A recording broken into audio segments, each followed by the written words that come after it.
Sejak dinobatkannya saya sebagai Sultan Banten pada tahun 2016, keratonnya sudah tidak ada, seperti ngawang-ngawang, kesultanan berdiri tapi nggak punya tempat. Itu yang pertama. Yang kedua, kita kehilangan segala-galanya, marwah secara spiritual, secara budaya, secara kenegaraan bahkan, kita hilang semua. Ya tentu kita akan kehilangan yang namanya home base ya, tempat di mana seharusnya kesultanan atau kerajaan itu punya keraton. Kita belum ada lagi. Seharusnya dibangun oleh pemerintah yang pada waktu itu. Saat ini kita klaim juga Belanda supaya membangun kembali replikanya paling tidak. Yang sekarang jadi benda cagar budaya dibiarkan bagi peninggalan sejarah. Kita berharap as soon as possible dalam waktu singkat ini Belanda punya tanggung jawab untuk itu.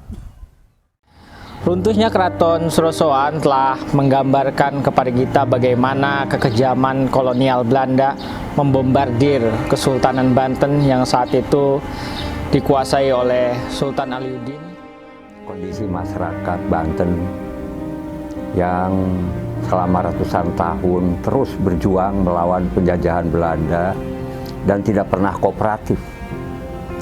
Oleh karena itu, satu-satunya keraton di Nusantara ini yang diratakan dengan tanah oleh Belanda adalah Keraton Kesultanan Banten, Keraton Surosoan.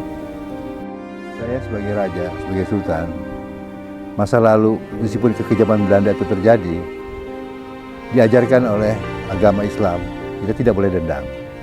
Hanya kita menuntut tanggung jawab. Belanda harusnya minta maaf pada kami telah menghancurkan ini semua, memporak-porandakan budaya, spiritual dan semua diporak-porandakan. Kita tidak dendam, tapi berharap Belanda punya tanggung jawab untuk itu. Kembalikan semuanya, bangun kembali spiritual.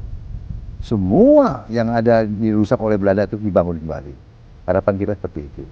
Ini marwah, kita bicara marwah dan spiritual. Benda-benda pusaka itu adalah bukan benda-benda biasa, artinya punya kekuatan. Yang kita percaya bahwa itu ada. Nah kalau sekarang ada di luar, harusnya milik kami, itu kan sebagai simbol. Simbol kekuasaan, simbol kekuatan spiritual, harus dikembalikanlah pada kami.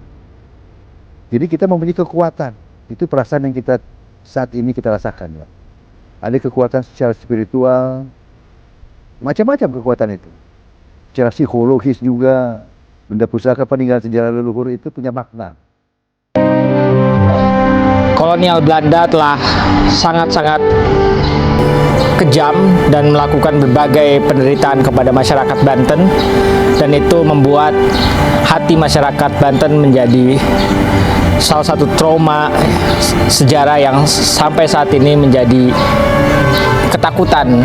Bagaimana ketika orang Belanda datang ke Indonesia atau terutama ke Banten sendiri, karena memiliki kisah masa lalu yang cukup membuat mereka atau masyarakat Banten cukup menderita.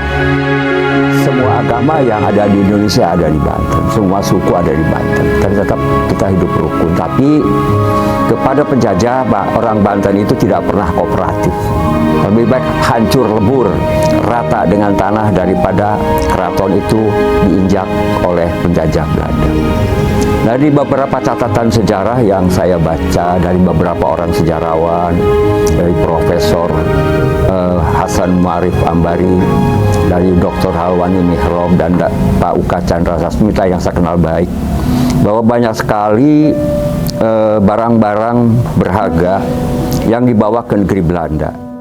Ya, tentunya seperti itu. Harus dikembalikan kepada Kesultanan Banten. Awalnya kan milik Kesultanan Banten. Harus kembali kepada Kesultanan. Jangan salah alamat nanti. Pengembaliannya ternyata ke lembaga adat atau kemana saja.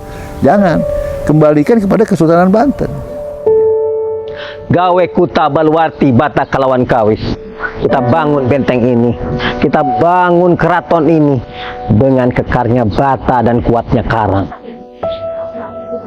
Banten hancur lebur oleh Belanda. Kolonial Belanda telah menghancur leburkan seluruh keraton Surosoan.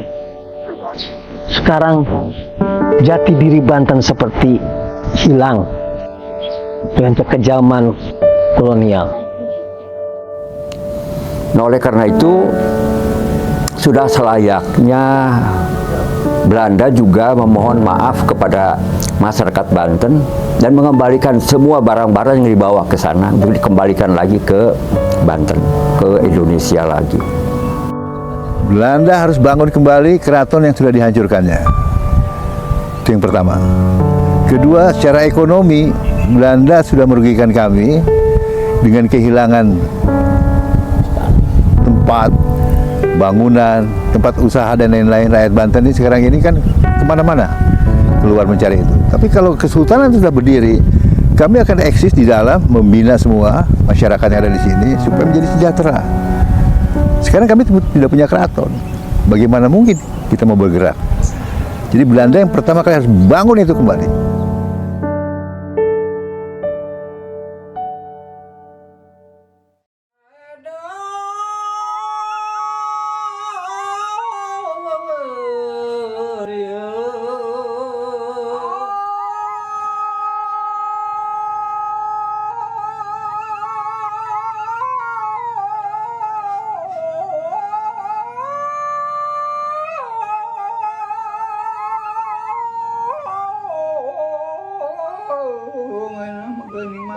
Itu